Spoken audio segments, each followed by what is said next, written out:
Muchas gracias a Carlos Alberto Palacio por esa presentación tan bonita. Creo que lo lindo de este programa hoy es que vamos a encontrar mucha variedad, porque mi padre sí se dedicó a muchas áreas del conocimiento, entonces es muy hermoso oír hablar a un estudiante de mecánica de fluidos y de hidráulica. Y tocó muchas vertientes del conocimiento y entonces ahora vamos a escuchar otra vertiente del conocimiento muy hermosa en la que trabajo, y es el trabajo de Carlos Vázquez Tamayo. Yo me tomo pues el atrevimiento de llamarlo así por su nombre porque es mi amigo, pero es una de esas eminencias también como Carlos Alberto y como tantos que están por aquí, que no son eminencias porque ostenten títulos y eso, sino porque creen en lo que creía mi papá, y es en el conocimiento, en compartirlo, en pasarlo. Y pues mi padre aplicaba algo que aprendió de mi abuelo, Alfredo Naranjo Villegas, que le decía cuando él estaba muy pequeño: si usted se guarda su conocimiento, lo destruye. El conocimiento hay que entregarlo. De modo que qué lindo pues que estemos viendo eso, cómo se pasa el conocimiento, ¿cierto? Esa es la gran obra de un maestro. Sobre Carlos Vázquez no voy a decir muchas cosas, voy a decir que es doctorado en filosofía en Francia, que es un experto en Pessoa, que es un experto en Bataille, que en este momento está trabajando Elias Canetti, que ha trabajado muchísimos poetas, es un poeta él, con muchísimos libros publicados, que mi papá, entre otras, leía, revisaba, miraba, gozaba, a veces decía no le encuentro la música a esto y entonces la encontraba después, en fin, pero estamos pues en manos de una persona muy especial. Las visitas a los muertos, su localización, son necesarias. De lo contrario, se pierden con mucha rapidez.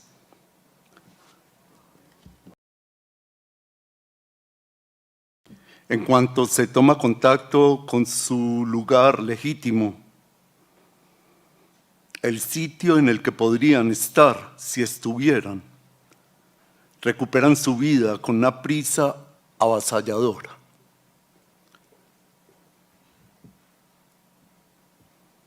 De pronto, sí, de un momento a otro, vuelve uno a saber sobre ellos todo cuanto creía olvidado. Oye lo que dicen, toca sus cabellos y florece en el brillo de sus ojos.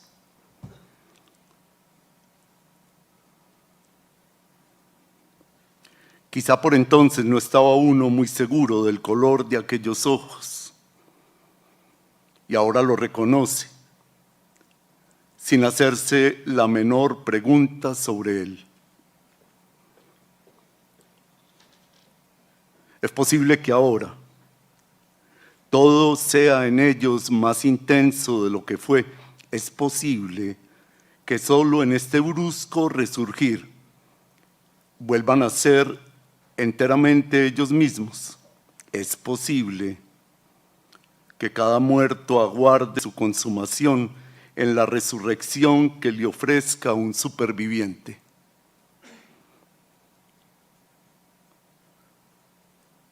Nada seguro puede decirse sobre esto, tan solo deseos. Pero estos son lo más sagrado que tiene un ser humano. ¿Y hay acaso un solo hombre, por miserable que sea, que a su manera no los acaricie y proteja?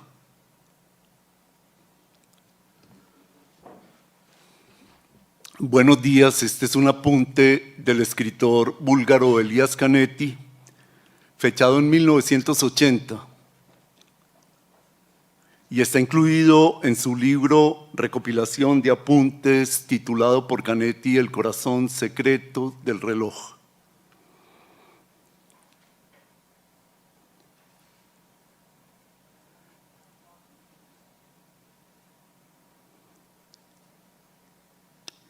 Y si bien nada seguro puede decirse sobre esto,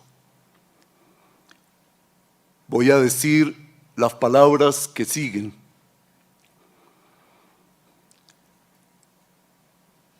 Anotando primero el tema del lugar, la necesidad de circunscribir la localización, el sitio preciso, la urgencia de que cada hombre con sus muertos se comporte de esa manera, a saber, ubicándolos, sabiendo dónde están,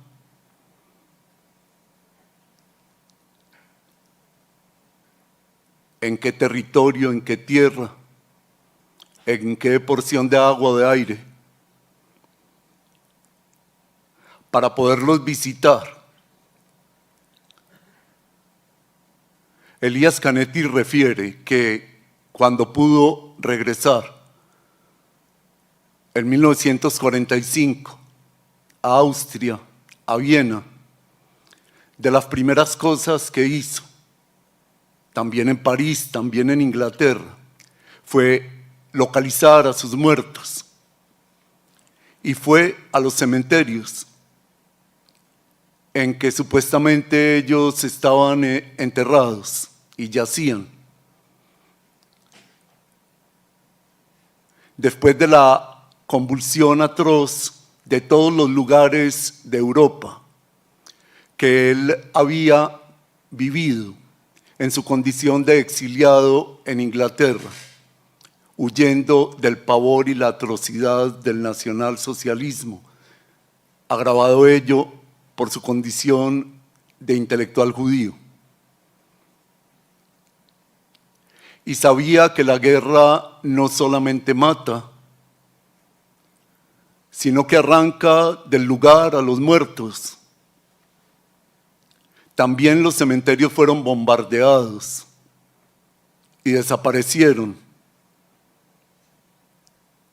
haciendo que la catástrofe fuera completa, exterminando a los vivos y matando por segunda vez a los muertos. Y visitó minuciosamente esos lugares. El cementerio en Père Lachaise, cerca a París, o en París, donde estaba sepultada su madre, y el cementerio en Londres, donde estaba su padre. Y quizás algunos otros, buscando familiares y amigos, pero particularmente su madre, a quien quería saludar y reconocer y hacer algo por ella, pero sentir sobre todo que ella ocupaba un lugar y que esa ocupación de ese lugar le iba a permitir a él hacer algo, que es lo que viene a cuento, algo que hay que hacer y que le toca hacer a cada uno, con los muertos que le tocan, aquellos por los que eventualmente pudo hacer muy poco y no pudo hacer lo más importante, a saber, evitar que cayeran en brazos de la muerte. La pregunta de Elías Canetti, que es una pregunta tutelar, es esa. Es una pregunta de valencia moral inmensa. ¿Qué hiciste tú para que esa persona querida por ti no muriera? ¿Acaso te ahorraste algo? ¿Acaso justificaste tu negligencia de alguna manera? ¿Acaso le diste a tu indiferencia una razón moral o una explicación que justificara tu sobrevivencia? Ocuparse de los moribundos, de los enfermos, de las personas queridas cuando sufren el raponazo de la muerte. Es una ocupación que no se puede comparar con nada y es una urgencia total. A esa urgencia se añade la otra, la de visitar a los muertos. Nada seguro se puede decir acerca de eso, pues ellos están infinitamente separados de nosotros. Nos resultan inaccesibles. Por más que les imploremos, no nos dicen ninguna palabra, no nos consuelan de su propia ausencia, ni siquiera nos reclaman nada, ni nos piden algo, ni nos hacen una señal para orientar nuestras existencias que sin ellos son irremediablemente desamparadas. Los muertos yacen ahí.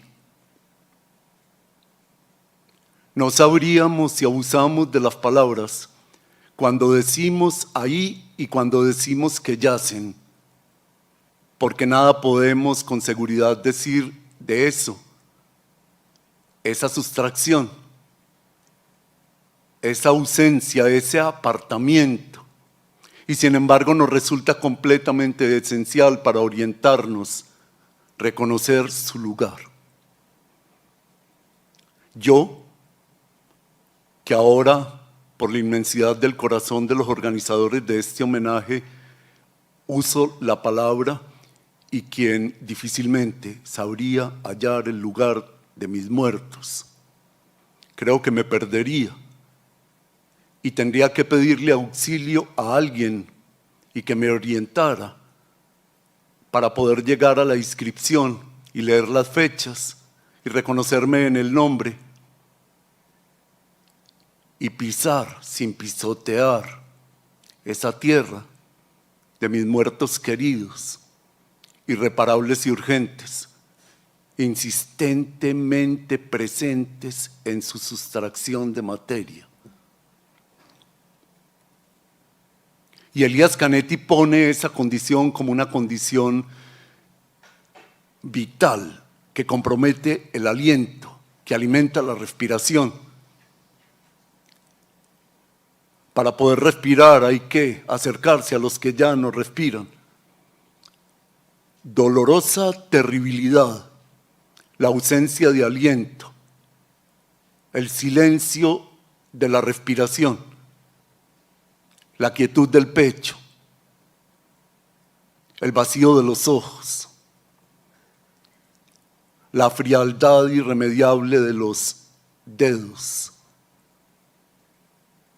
la lejanía de las manos que ya no calientan.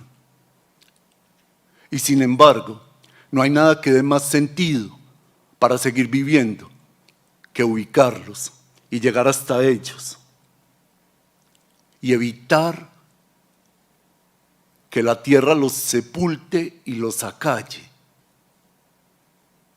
El mayor peligro de los muertos es que se van muy rápidamente y las razones por las cuales se nos separan son incomprensibles para nosotros. Y el hecho de que así sea hace que volvamos una y otra vez a preguntarnos por ellos, por lo que vivimos en su compañía, por las tensiones, las emociones, el desgarramiento que significa estar con alguien con quien uno mastica el mismo aire y lo llena de palabras. Para hallar las palabras que son la inteligencia de la respiración, están los muertos. Ese silencio suyo es el que da la certidumbre de nuestras propias palabras en momentos de una gran incertidumbre, en que las palabras parecen ya no nombrar nada, en que contribuyen a que la muerte pisotee las bocas de las personas que dicen cosas y pisotean las cosas que dicen las personas. El crimen permanente y desalmado con las palabras, que es el crimen de la lesa humanidad. Hay que prestarle oído a los muertos. Solo prestado, porque los muertos no nos piden que vayamos hasta allá, que nos sumamos en eso, que nos sumemos a ellos. Los muertos, por el contrario, nos piden que mantengamos la distancia y que hagamos lo que nos corresponde.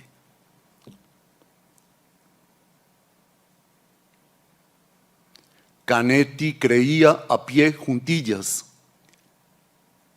que los cimientos de las civilizaciones estaban en las formas diversas de acercamiento de los hombres con los muertos. Las masas de lamentación, los lloros y las danzas y los silencios y los estremecimientos y los saltos delirantes y al mismo tiempo la necesidad de separar ese contagio para poder conjurar al mismo tiempo la vergüenza, que es la vergüenza de ser y que la muerte de un ser querido nos enrostra. La vergüenza de la supervivencia, que Canetti pensó en todos los rasgos, en todos los rangos, en todas las modulaciones. No hay tema que lo haya obsesionado más en su lucha contra la muerte que el pensamiento de la supervivencia. Es el pensamiento nuclear de todo.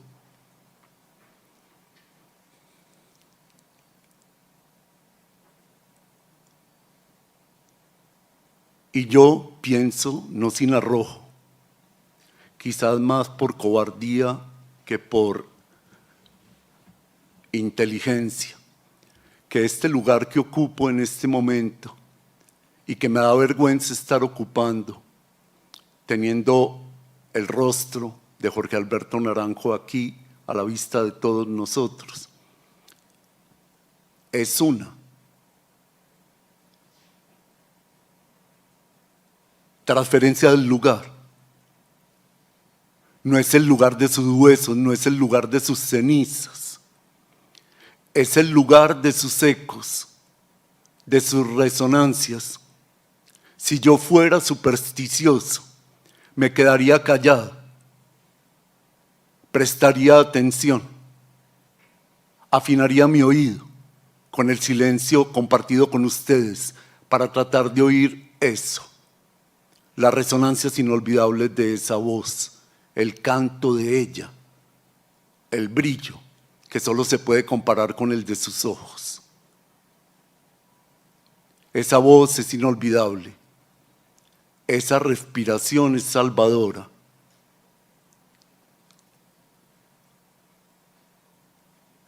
Y entonces me figuro que él está aquí, no como un resto, sino quizás como un leve exceso. La presencia de los muertos no puede eludir el exceso, solo que hay que morigerarlo, dulcificarlo, apaciguarlo para que no nos arrebate. Los muertos nos piden templanza, esperan de nosotros que no sucumbamos a una embriaguez inopinada y falaz. Y está aquí aunque no se oiga, y debe estar aquí como lo único que se escucha, y podría estar aquí por mucho tiempo en el corazón, que es el oído recóndito de la carne y del sufrimiento.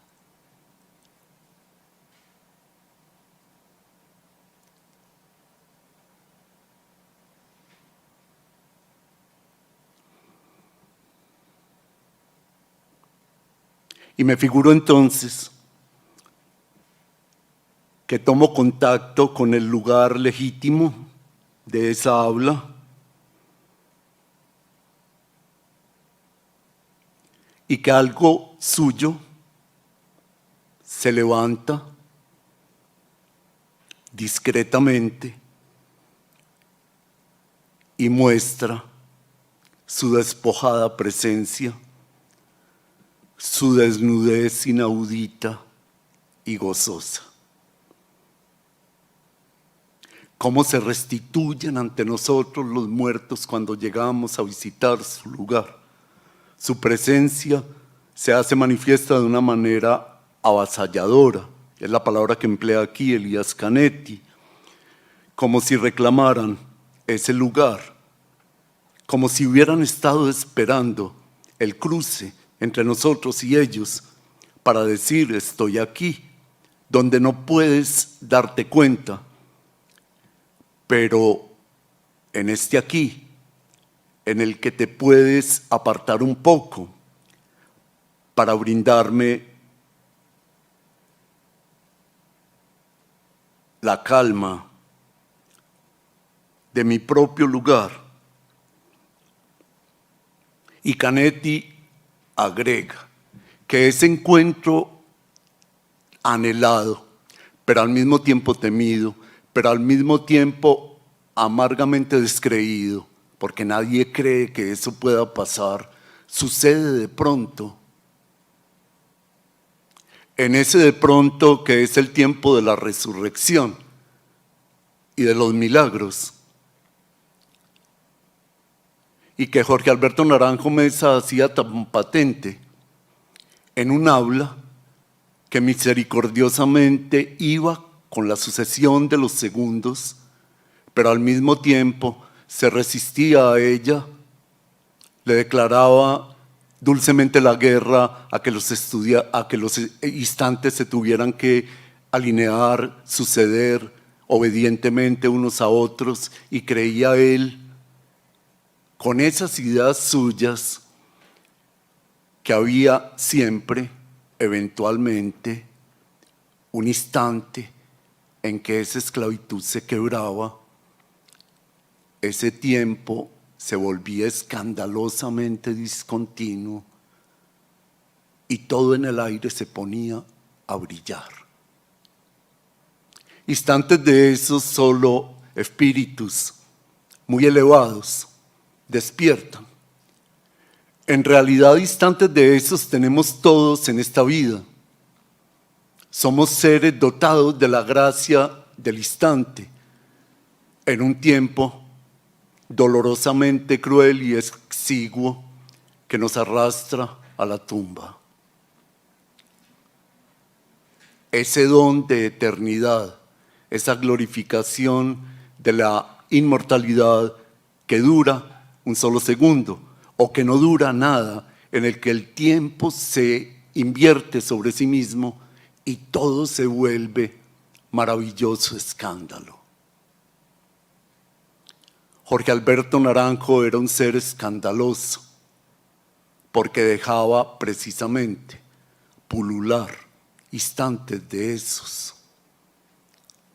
La semblanza que acaba de hacer el profesor Carlos Alberto Palacio es generosa en mostrar que con Jorge Alberto había una inexplicable transfiguración del tiempo que le permitía a uno quitarse el ropaje de la tristeza y abandonar la incertidumbre. Quedaba la certidumbre de ese brillo, el eco de esa inestabilidad, la vibración de esa onda sonora, el salto diminuto de esa agua sobre sí misma en una calma inexplicable. Así lo vivimos tantos, tan bella y tan profundamente que podemos decir que formamos con él la comunidad de los escandalosos, de los insurrectos contra el tiempo sucesivo y de la esclavitud a la que nos condena la muerte. De pronto, sí, de un momento a otro, uno vuelve a ver, reconoce, sabe quizás por primera vez quién es él, pero sabe sobre todo el consuelo de que haya alguien, la generosidad de que ese alguien se haya vuelto un encuentro para uno, una presencia que no se olvidará nunca, con ese nunca que nunca será siempre, sino para los hombres tristes mortales un insignificante quizás. el maestro del quizás, el maestro de la eventualidad.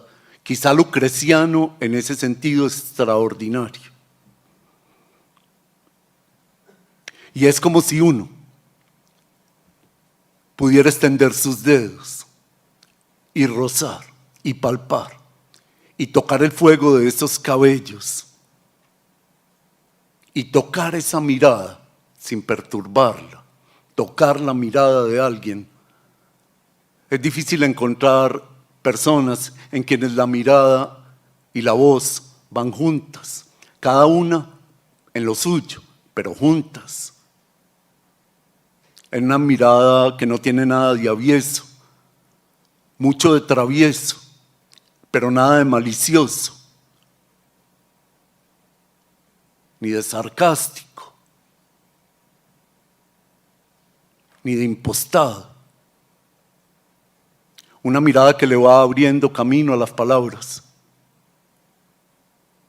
Él miraba hacia allí y las palabras iban hacia allí.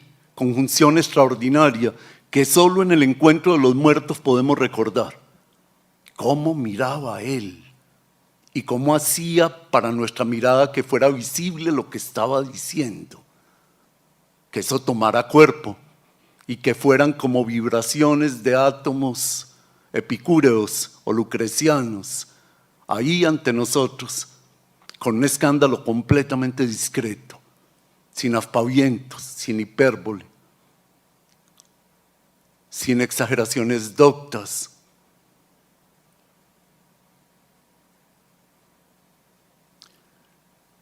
Yo a él escasamente le toqué las manos en el gesto más bello que los dioses nos han dado a los hombres, que es el saludo con las manos, un gesto extraordinario, nunca nos abrazamos. En realidad él era todo brazos, pero el pudor es más alto. La virtud excelente de la amistad es el pudor y el arte de la distancia. Nos dimos la mano y con eso sellábamos un pacto. Exigencia altísima para mí, práctica permanente en él, pues las manos que se dan, que se aprietan,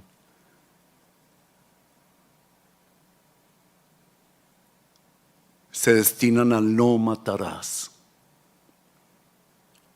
Pues con estas manos que nos brindamos, renunciamos al asesinato y decimos que ese es nuestro artículo de fe. Y que todo lo que hacemos es para alejar la muerte, no tanto de nosotros. En realidad, cuando nos damos las manos, estamos ya muertos. Somos muertos potenciales. Saludar es despedirse y destinarse al silencio y al frío de las manos. Todo saludo es una despedida. Y un reconocimiento de la fugacidad, de la vida. Pero al darse las manos, uno no solo dice no matarás y se compromete con el otro a no matar, sino que dice, no basta con no quitarle la vida a alguien, hay que darle la vida a las personas con las que uno se encuentra. El pacto es quién es capaz de albergar más vidas en su alma. La única vocación que Elías Canetti reconoce es la de alguien que se cuida en todas las cosas, de cuidar la vida de las otras personas, quizás arriesgando la propia, porque no hay nada más importante que la vida de cada uno. Que la vida de cada uno de los otros y que de una manera que no tiene nada de redentora ni de providencial le está destinada a uno. ¿Cuántas vidas me están destinadas? ¿Cuántas vidas soy capaz de acoger, de llevar conmigo y cuidar? En todas las religiones seguramente ese elemento es el decisivo. Elías Canetti decía que el destino en realidad de la labor del escritor es la misericordia.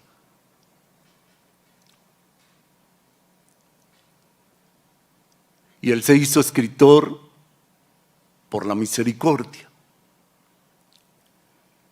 Y uno podría tejer y destejer el hilo de todos estos miles y miles de apuntes que escribió a lo largo de más de 50 años y encontrar en ese hilar y destilar la reiteración de esa responsabilidad, que no es una responsabilidad selectiva, sino que nos compromete a cada uno como custodios que somos de la vida de los otros.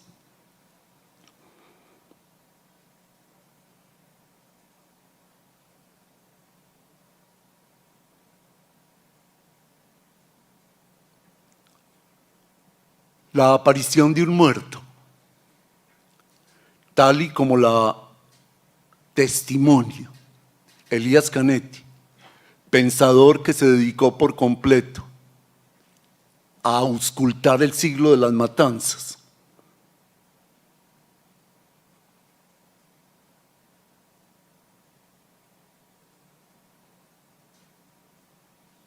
Es la de encontrar. Y digo esta palabra con devoción porque es una palabra que me enseñó él, Jorge Alberto Naranjo. La intensidad, hija de la tenacidad, el encuentro de la vibración propia, la excavación de la propia profundidad y la capacidad inusitada de elevarse y acompasarse con la altura que a cada quien le está dada. Ese juego entre la profundidad insondable, entre la oscuridad y la luminosidad imborrable, nuestra condición aérea, que es recogida precisamente en esa palabra, intensidad. La vibración, la música, el compás, la tonada.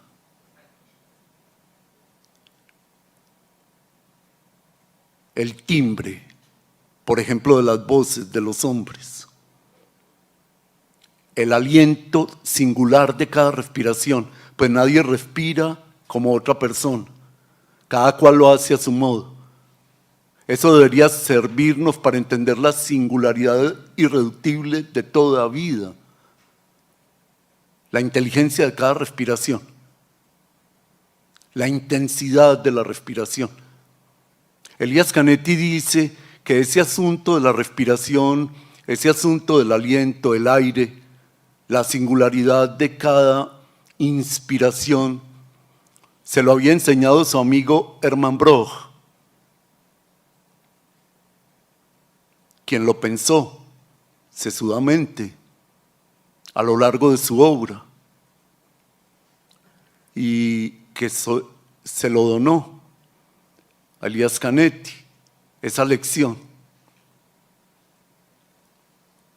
Si quieres salvar a alguien, tienes que retener su aliento y llevarlo contigo y tener el don de la pluralidad en cada acto de respiración.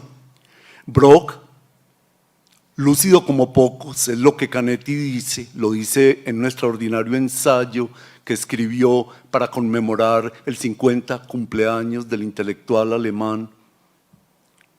Broch tenía completamente claro que además del instinto del perro sabueso que debe saber distinguir con el olfato los olores de cada cosa, está ese otro sentido, el del aliento, en un tiempo en que falta el aliento, en que los escritores despilfarran el aliento de los hombres de una manera irresponsable, en que extravían su propia intensidad en nombre, por ejemplo, del éxito o de la fama o de los lugares imperdonables, del imperio de la guerra y de los poderes. Brock sabía que estaba a punto de darse en Europa un exterminio que iba a atentar precisamente contra el aliento de millones de personas que iban a morir gaseadas en cámaras de gas en las que se juntó toda la sabiduría de la ciencia moderna para llegar a soluciones mortíferas, con un gas tan industriosa y sabiamente producido en los laboratorios de la Alemania nazi, que no solo mataba, sino que mataba de una muerte exactamente calculada en el número de los segundos, una muerte que por las irritaciones de las mucosas que el gas despertaba hacía sufrir de una manera impensable hasta la atrocidad de la muerte más dolorosa y despiadada. Cuando los escritores Brock, Canetti hablan del aliento, no están haciendo una referencia a una respiración tranquila, sosegada, segura. Están haciendo alusión, por el contrario, con la poesía y el don previsor que ella tiene, de lo que está en las puertas de Europa, de esa muerte colectiva de la que la civilización no iba a curarse quizás nunca. Eso hace que este elogio de la respiración, esta valoración ética del cuidado de cada persona, declare un estado de emergencia y haga del escritor y de su labor un campo de refugiados. Mis libros son un campo de refugiados para que aquellos a quienes el poder terrible de la muerte los acecha puedan recogerse y respirar un poco más. El aire se está acabando.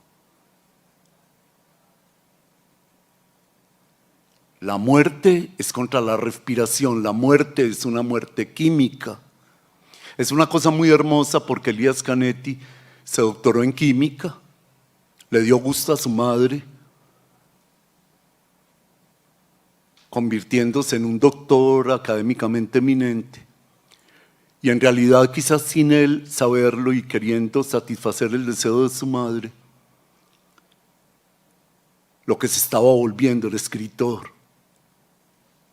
Cuando terminó su carrera de doctor en química y recibió el título de doctorado, abandonó la química y se dedicó a la denuncia de la química, que no es otra cosa que la pasión insensata de las ciencias por asesinar. Que se pronuncien los hombres de ciencia, los físicos y los químicos, y declaren su adhesión incondicional y su inmolación por la causa de la supervivencia de la especie, terriblemente amenazada. No solo los químicos fueron objeto de la despiadada crítica del carácter criminal de los discursos científicos y de sus prácticas, sino también los físicos. Al estallido de la bomba, le dedica Canetti en su libro La provincia del hombre algunos de los apuntes más estremecedores y más bellos que quepa imaginar. Pues la bomba ya explotó y mató a miles y miles, pero viéndolo bien, nos mató a todos. Y el campo que presenciamos es un campo en ruinas. Y hay algunos cuantos supervivientes que ahora se sientan en las puertas arrancadas por las bombas y contemplan las ruinas y se ponen a pensar. ¿En qué piensa el superviviente en medio de las ruinas? ¿Hacia dónde mira?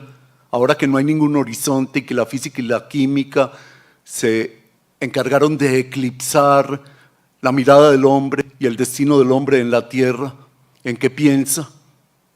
¿Piensa acaso en algo? ¿O solamente contempla? Una vez Jorge Alberto Naranjo, y me acuerdo de pasada, me dijo, y a mí, flojo que soy, nunca se me ocurrió hacer de eso una tarea, una investigación, que él querría saber en los sabios y en los doctos, en qué se diferenciaba el espíritu del alma. Y ahora que estoy hablando acá, pienso en la gravedad de esa pregunta, que es la misma gravedad de decir, no suscribo el pensamiento libertario de alguien que haya dedicado un libro a un tirano, aunque después todos los libros hayan sido leídos ávidamente. Jorge Alberto Naranjo odiaba la tiranía, detestaba la autocracia,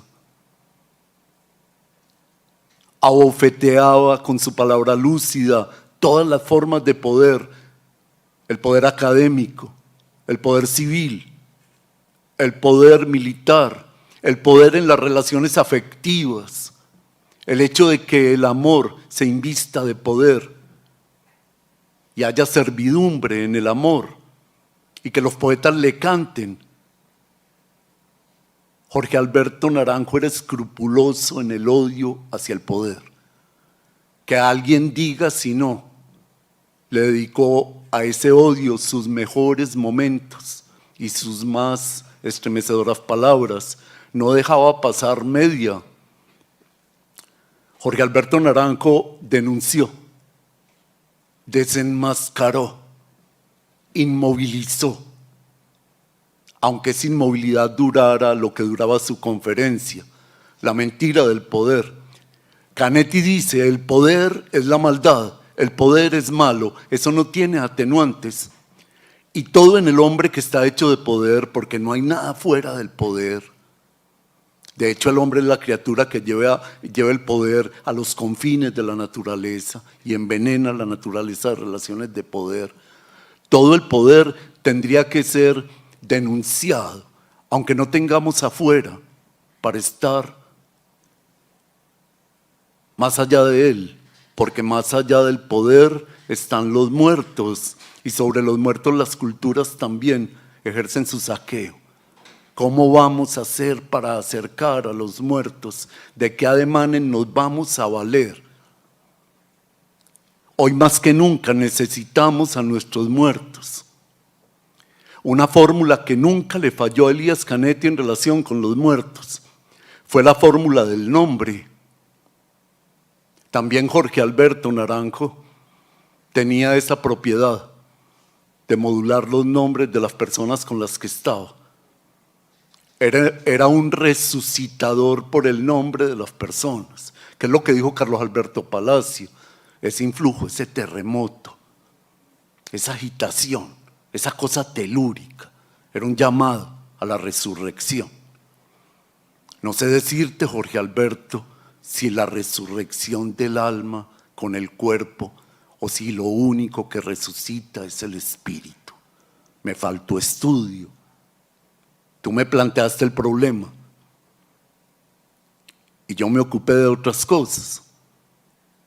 Ahora tengo un hilo de voz para hablar de ti o hablar aquí contigo o hablar sin usurpar tu lugar de esto, que es la inminencia de lo peor, el acontecimiento del desastre, el post-desastre que tú tanto anunciaste en tu vida de insomnio.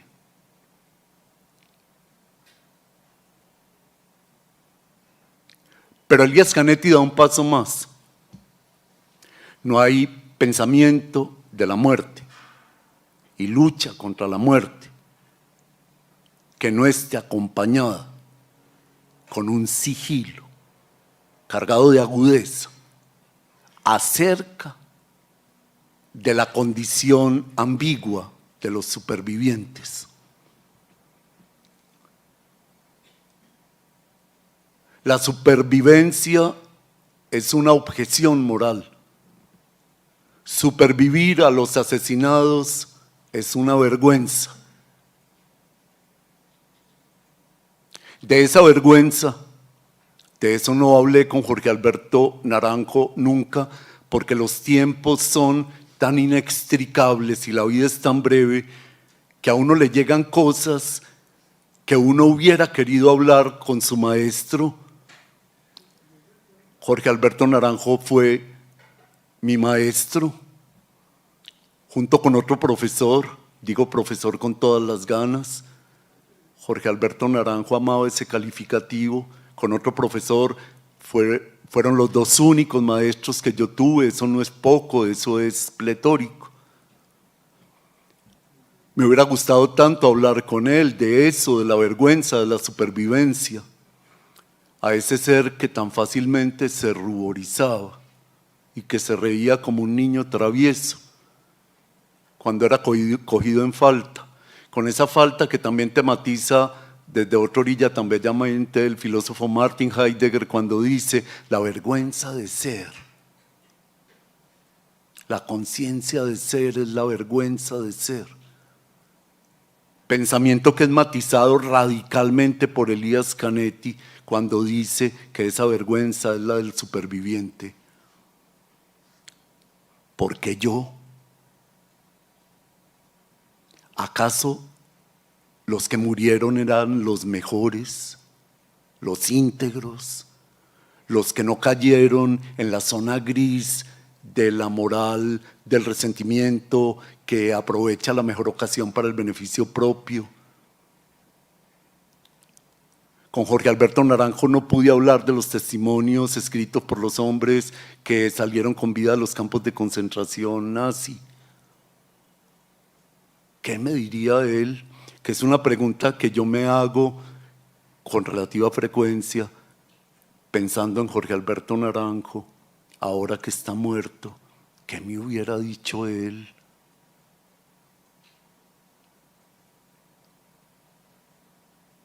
¿Me hubiera acaso corregido?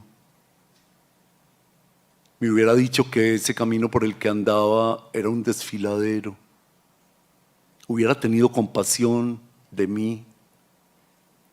¿O me hubiera quizás animado, que era lo que más hacía? Lo dijo Carlos Alberto ahora, animado. Siga para adelante, esa es la tarea, y mire estas otras tareas. No deje de respirar ni de día ni de noche. El tiempo es breve y la noche larga.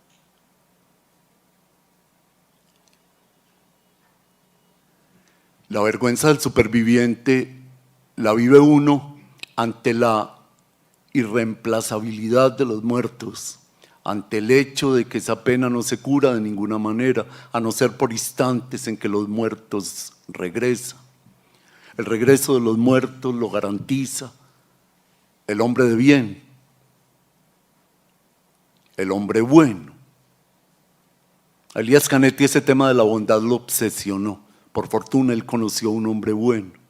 Hizo con su amigo Hermann Broch un ejercicio que duró semanas y meses, y era buscar entre toda la gente que conocían a mucha gente, un hombre bueno.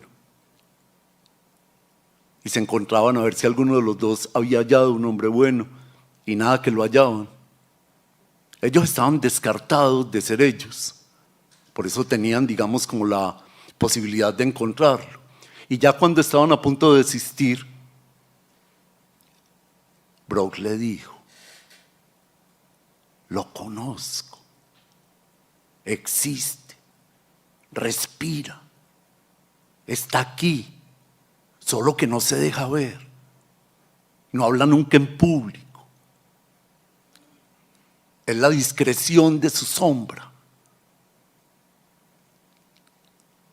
Y se lo presentó en unas condiciones absolutamente hermosas. Broch dejó a Elías Canetti frente a frente con el hombre que le iba a llenar todos los días de la vida de 4 años, 2 horas de cada día, 2 horas. Un encuentro religioso en un café. Y Canetti escribió el más bello poema que uno puede imaginarse en su autobiografía acerca de ese hombre bueno, que era un poeta, o más bien que fue poeta y en un momento dado decidió dejar de serlo. Eso a Elías Canetti lo fascinó.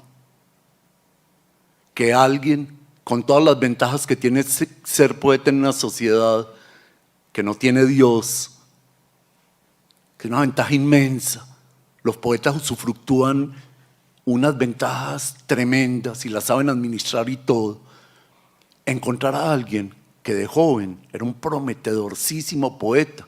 De él incluso Canetti había oído que era el que había reinventado la lengua hebrea moderna y la había puesto a vibrar en el tono de la poesía.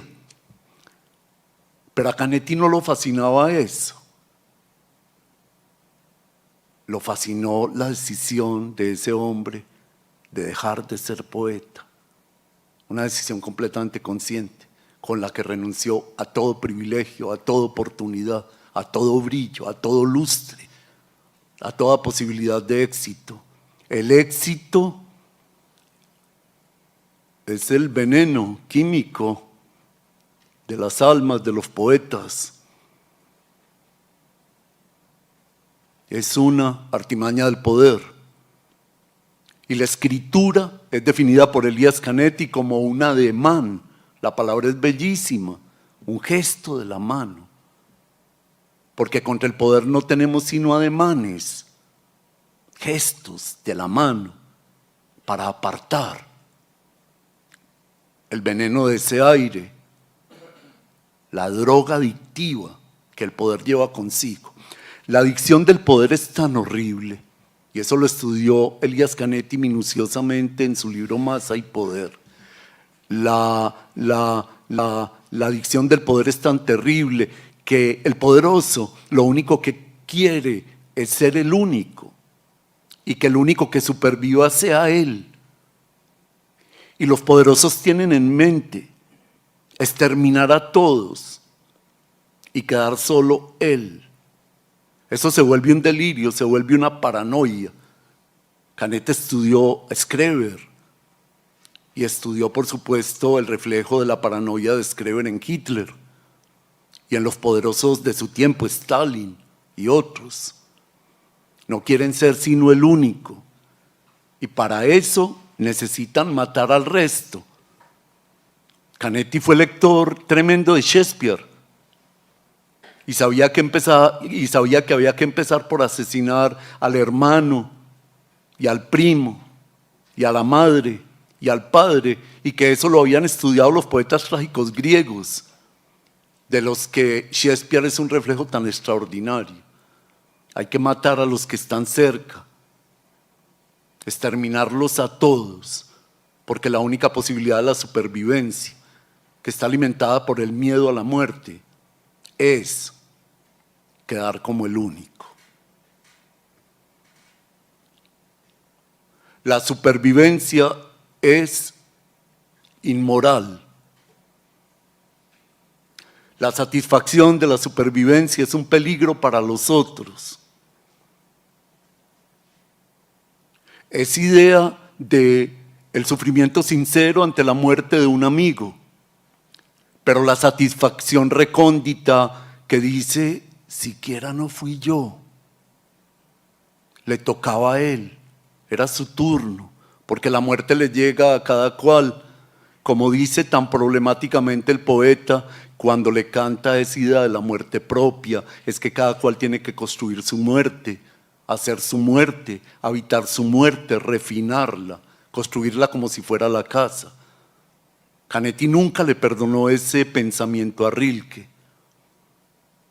La muerte nunca es propia, la muerte es una expropiación, la muerte es una indecencia, la muerte es una innaturalidad, la muerte es una hipótesis demasiado cínica, y me sorprende que todos a mi alrededor la acepten y se congracien con ella y la conciban como la hipótesis filosófica por excelencia, y que todos creamos eso y nos adaptemos a ese pensamiento y dediquemos nuestra vida a prepararnos para morir. Eso es una insensatez, eso es imperdonable. Esta cultura no tiene vergüenza. Miren en los mitos y verán. Todos los que merecen ese nombre, culturas de mito, definirán clarísimamente la dignidad de los muertos, la presencia de los muertos, el reclamo de distancia justa de ellos, su apartamiento que no es alejamiento. Un miedo que no rechaza el contagio, sino que lo acoge y lo convierte en relato, en rito.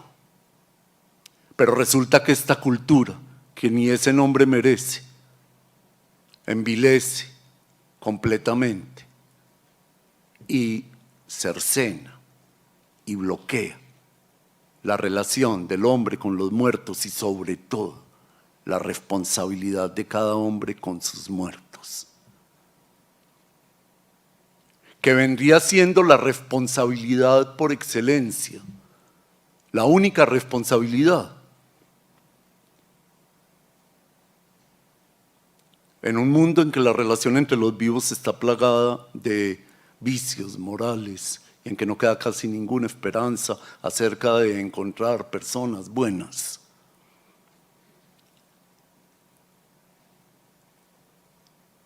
le toca al superviviente desde la raíz más profunda de su propia vergüenza, que incluso, basta leer por ejemplo a Primo Levi.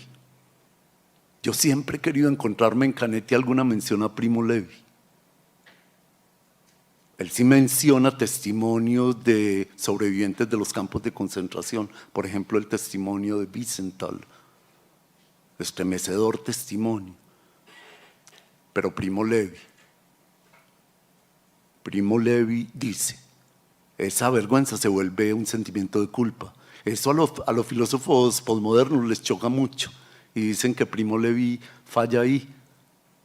Y como son tan nietzscheanos y todo, Canetti no quería ni 5 a Nietzsche, como son tan nietzscheanos y todo, dicen que admitir el sentimiento de culpa es signo de resentimiento, de bajeza y todo. Qué cosa tan horrible a lo que fue sometida la filosofía del pobre Nietzsche por los criminales nazis, encabezados por su propia hermana. Primo Levi decía, la vergüenza de la supervivencia solo se puede contrarrestar dando testimonio en nombre de aquellos que no pueden dar testimonio porque están muertos, porque fueron asesinados de la manera ya descrita. Y les advierto que mi testimonio, que cambió mi vocación de químico de una manera esencial, también Primo Levi fue doctor en química, aunque un químico completamente distinto a Canetti. Él sí ejerció la química activamente y fue escritor porque fue químico, y fue químico porque fue testigo de la Shoah nazi. Lo único que al superviviente le queda, lo único, es dar testimonio de aquellos que no pueden decir lo que les pasó y que con toda seguridad eran los buenos, eran los mejores, aquellos que no pudieron valerse de nada para alargar su supervivencia. No robaron, no sobornaron, no mataron, no engañaron, se mantuvieron íntegros. Y fueron los que murieron más rápido. Millones. A nombre de esos es que tengo que hablar, en nombre de ellos. Si es que se puede hablar en nombre de una persona muerta. Eso da vergüenza también. Ser testigo es una cosa moralmente compleja.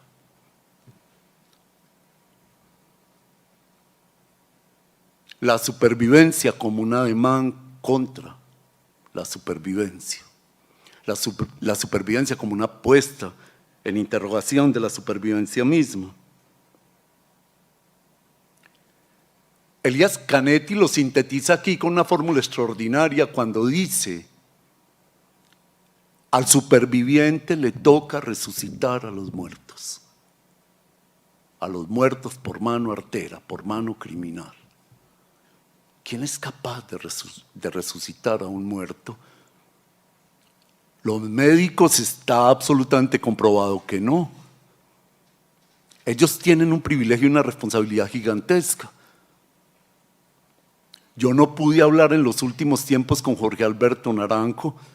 Hablé con él por interpuesta tecnología radial en un programa radial que yo hacía y lo invité y hablamos.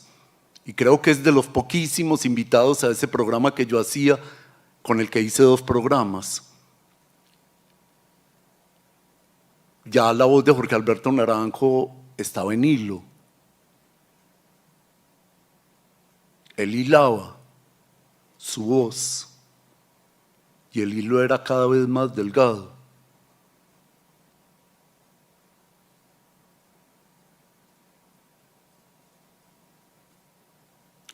Y sí me acuerdo que en esa conversación hablamos del sentido, de la razón, de la escritura, para qué escribir en épocas tan penumbrosas.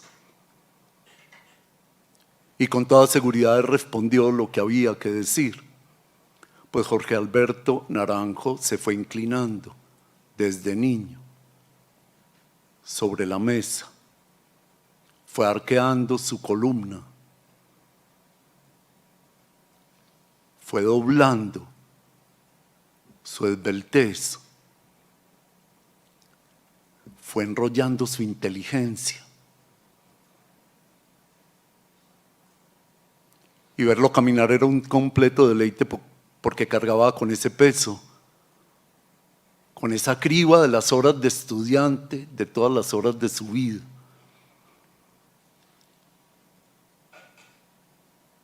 Y sabía de la escritura. Y la cosa viene muy a cuento en relación con Elías Canetti por esa cosa de la escritura, por la responsabilidad de la escritura. Canetti era completamente consciente que la palabra escritura era una palabra anticuada, que ya no daba prestigio, que era mejor hablar de literatura, pero Canetti se mantuvo férreamente en emplear la palabra escritor, por razones que son, como puede advertirse, completamente políticas. El que da testimonio, pero sobre todo el que cuida, el que se dedica a cuidar con la vida que azarosamente le fue dada después del horror, la vida de otras personas. Se escribe por misericordia, se escribe para hacer brillar en ese imperio de la luz negra que deja la bomba un destello de esperanza. La bondad está infinitamente ligada a la esperanza. La esperanza moralmente admitible es la que surge de la desesperación. Elías Canetti es un escritor desesperado, que no espera nada, pero esperanzado. El misterio de la esperanza cuando no hay nada que esperar. Y está absolutamente comprobado que no tenemos futuro. Ahí es donde la esperanza se vuelve escandalosa. El escritor es el escándalo que encarna la esperanza.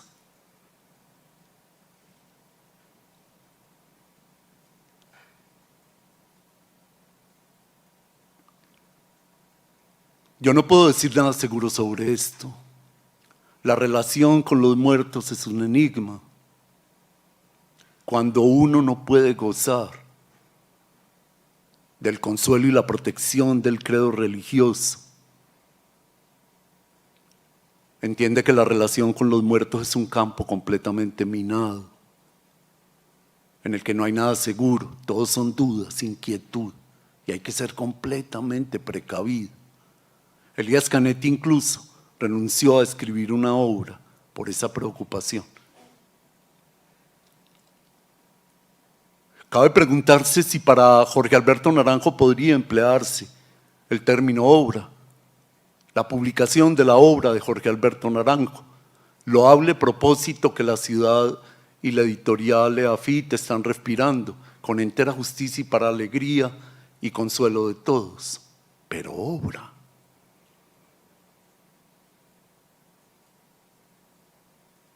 ese sueño precioso renacentista de la unidad en la pluralidad, ese espíritu orgánico y universal que contra todo y contra todos encarnó Jorge Alberto Naranjo, estuvo minado por la tristeza de la convicción de la posibilidad de dejar una obra.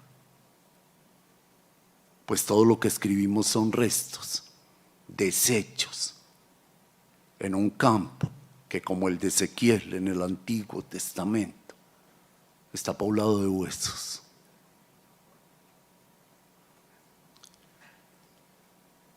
Mis palabras de hoy las dediqué a este apunte de Elías Canetti, escrito a la edad de los 75 años, edad que deseé para Jorge Alberto Naranjo y que deseo para mis amigos y para todos ustedes, que logren pasar la barrera de los 75 y puedan llegar a los 80 y a los 90 y a los 94 y a los 100, para que a partir de los 100 empiece algo.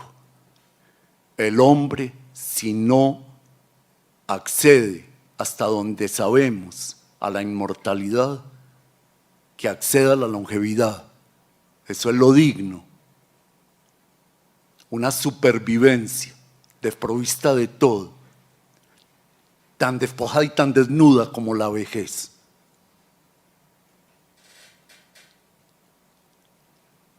Yo invité a Elías Canetti a este homenaje a Jorge Alberto Naranjo por la satisfacción que me produjo haber visto en algún medio de comunicación una foto que me devolvió algo de respiración y de aliento en medio del ahogo de su muerte prematura, de su terrible muerte injusta, que me hace odiar a mi vez a la muerte con más saña por haberse llevado a Jorge Alberto.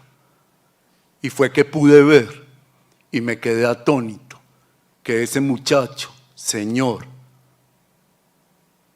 niño, a edad madura, de esos niños de Zaratustra, a quien tanto leyó, tendríamos que hablar, Jorge Alberto, tú y yo ahora, de lo imposible que me resulta en este momento leer a Nietzsche, a quien tanto me enseñaste a amar.